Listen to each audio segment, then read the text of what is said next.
बिहार। यह शब्द सुनकर आपके दिमाग में क्या आता है? अगर आप बिहारी नहीं हो सकता है यह शब्द आपको घृणा नफरत से भर दे। लेकिन बात यह है कि क्या सच में बिहारी इस नफरत इस घृणा को डिजर्व करते हैं या इनका कोई दोष नहीं है?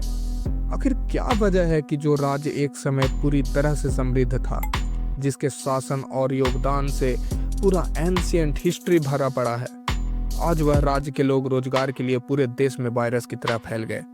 जहां जाओ बिहारी मजदूर, लद्दाख हो या कन्याकुमारी, दिल्ली, पंजाब, तमिलनाडु, आंध्र प्रदेश, कहीं भी जाओ।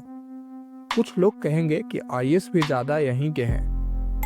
पूरा भारत का आईएएस आईपीएस का पोस्ट जोड़ोगे तब भी 20,000 से ज्यादा नहीं होगा। और बस बिहार का ही आबादी है 11 करोड़, 140 करोड़ से ज्यादा भारत का आबादी है। तो कितने लोग आईएएस आईपीएस बन जाएंगे भाई, और इससे कितनों का घर चल जाएगा? तो भाई सुनो मेरी बात, मजदूर करोड़ों में है और आईएएस आईपीएस सैकड़ों में। तो ये सब बोलकर बस मन बहलाया जा सकता है। तो अब आते हैं टॉपिक पे कि आखिर क्यों ऐसा है कि इतने बिहारी रोजगार के लिए पलायन करते हैं और इसके लिए जिम्मेदार कौन है। शुरुआत करते हैं आज़ादी के समय से। आज़ादी के बाद से ही बिहार का इंडस्ट्रियल ग्रोथ धीमा रहा, जबकि पंजाब, महाराष्ट्र, गुजरात तेजी से आगे बढ़े। मुंबई जैसे शहर ब्रिटिश काल से ही व्यापार और इंडस्ट्रीज के केंद्र थे। वहाँ कपड़ा उद्योग, शिपिंग और वित्तीय संस्थान पहले से ही विकसित थे। वहीं गुजरात में अहमदाबाद ब्रिटिश काल से ही मैनचेस्टर ऑफ ईस्ट कहा जाता था, क्योंकि वहाँ पहले से ही कपड़ा उद्योग विकसित था। लेकिन बिहार जैसे राज्य को ब्रिटिश काल में मुख्य रूप से कच्चा माल की आपूर्ति के लिए रखा गया था, इंडस्ट्रीज के लिए नहीं। इंडस्ट्रियल ग्रोथ के लिए सरकार द्वारा पहला कदम सेकेंड 5 ईयर प्लान में लिया गया और साल था 1956, जब आया इंडस्ट्रियल पॉलिसी। इस पॉलिसी के तहत उद्योगों को 3 भागों में बांटा गया: सरकारी, प्राइवेट और छोटे उद्योग। प्राइवेट उद्योगों में सरकार का बहुत हस्तक्षेप था, इसलिए इसे लाइसेंस राज भी कहा गया। महाराष्ट्र, गुजरात जैसे राज्यों को ज़्यादा समर्थन मिला, क्योंकि वहाँ पहले से ही उद्योग थे, उन्हें विकसित करना ज़्यादा आसान था। इसलिए सरकार ने यूपी और बिहार जैसे राज्यों में कम निवेश किया। वही बात कि कमज़ोर छात्रों को कोई नहीं पढ़ाना चाहता। 1960 के बाद तो सरकार ने उन राज्यों को और बढ़ावा दिया। Gujarat industrial development corporation, Maharashtra industrial development corporation जैसी संस्था बनाई गई और ज़मीन, बिजली के टैक्स में छूट और बहुत सी सुविधाएं दी गई। बिहार में भी कुछ गिने चुने इंडस्ट्रीज लगाए गए, जैसे बोकारो स्टील प्लांट 1964 में, जो अभी झारखंड में है। हिंदुस्तान कॉपर लिमिटेड घाटशिला में, यह भी अभी झारखंड में है। बिहार स्टेट शुगर कॉरपोरेशन, जो लगभग सब बंद हो गए। Fertilizer corporation of India Sindri में, यह भी अभी झारखंड में है। तो इंडस्ट्रियलाइजेशन का ओवरऑल कहानी यह हुआ कि जब सभी राज्यों में इंडस्ट्रीज और रोजगार के लिए अवसर बन रहे थे, तब बिहार में गिने चुने इंडस्ट्रीज लग रहे थे और वो सारे इंडस्ट्रीज भी राज्यों का बंटवारा होने के बाद झारखंड में चला गया। जब सब जगह इंडस्ट्रीज लगाए जा रहे थे, तब इंडस्ट्री को सबसे ज़्यादा ज़रूरत कोयले की थी।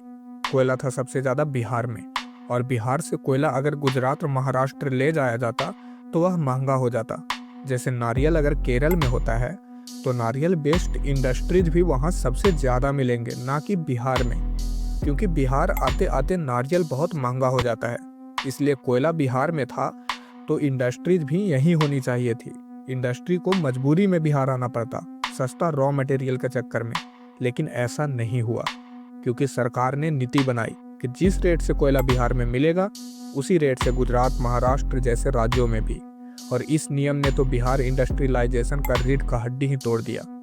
और यही कारण है कि अलग होने के बाद भी झारखंड विकास नहीं कर पाया, इतना मिनरल्स होने के बावजूद भी। अब आते हैं हरित क्रांति की ओर। यहाँ भी पंजाब, हरियाणा जैसे राज्यों को ज़्यादा महत्व दिया गया, क्योंकि यहाँ सिंचाई के लिए रावी, झेलम, चेनाब जैसी नदियाँ थीं। वहीं उत्तरी बिहार बाढ़ से और दक्षिणी बिहार सूखा से पीड़ित रहा। पंजाब जैसे राज्यों में किसानों के पास ज़्यादा ज़मीनें थीं। वहीं बिहार का ज़मीन छोटे छोटे टुकड़ों में बटा हुआ। जमींदारी के कारण बिहार का किसान पहले से ही शोषित थे। इनके पास टेक्नोलॉजी खरीदने के लिए, इंफ्रास्ट्रक्चर के लिए पैसे नहीं थे। और जैसे जैसे हरित क्रांति पंजाब, हरियाणा, महाराष्ट्र जैसे राज्यों में सफल हुई, वहाँ के किसान छोटे छोटे उद्योग लगाने लगे, जिनसे वो और विकसित हुए और बिहार जैसे राज्यों के लोग रोजगार के लिए उन शहरों में पलायन करने लगे। यहाँ की राज्य सरकारों ने भी बस अपना पेट भरा और बिहार के लोग बस जात पात में उलझे रहे। अब 1980 के दशक में चलते हैं। इस समय बिहार में संगठित अपराध बहुत बढ़ गए, कानून व्यवस्था खराब होती गई, जिससे बिजनेसमैन का मनोबल और घटा और नई इंडस्ट्रीज बिहार में आने बिल्कुल बंद हो गए। सरकारें भी करप्शन में डूबती चली गई और जातिगत पॉलिटिक्स वो भी चरम पर पहुंच गया। शिक्षा और स्वास्थ्य पर निवेश बहुत कम किया गया, जिससे मानव संसाधन यानी कि ह्यूमन रिसोर्स विकसित नहीं हो पाए। और 1991 में जब न्यू इंडस्ट्रियल पॉलिसी आई, तब बिहार में क्राइम इतना ज्यादा था कि वहां कोई भी इन्वेस्टर नहीं जाना चाहता था। और यही सब कारण बिहार की इकोनॉमी के लिए श्राप बन गए। राज्य सरकारें कास्ट पॉलिटिक्स करती रही और न शिक्षा सही हो पाया, न ही उद्योग और न ही कृषि में बिहार आगे बढ़ पाया। आज भी बिहार में पारंपरिक खेती ही की जाती है। हालांकि अब धीरे धीरे बिजली और सिंचाई के संसाधन उपलब्ध होने पर किसान अपना रुख मॉडर्न फार्मिंग की ओर कर रहे हैं। लेकिन इतने जनसंख्या वाले राज्य में जब तक उद्योग नहीं लगाए जाएंगे, पलायन होते रहेंगे। अब आप लोग बताइए, इस पलायन को रोकने के लिए सरकार को क्या करना चाहिए?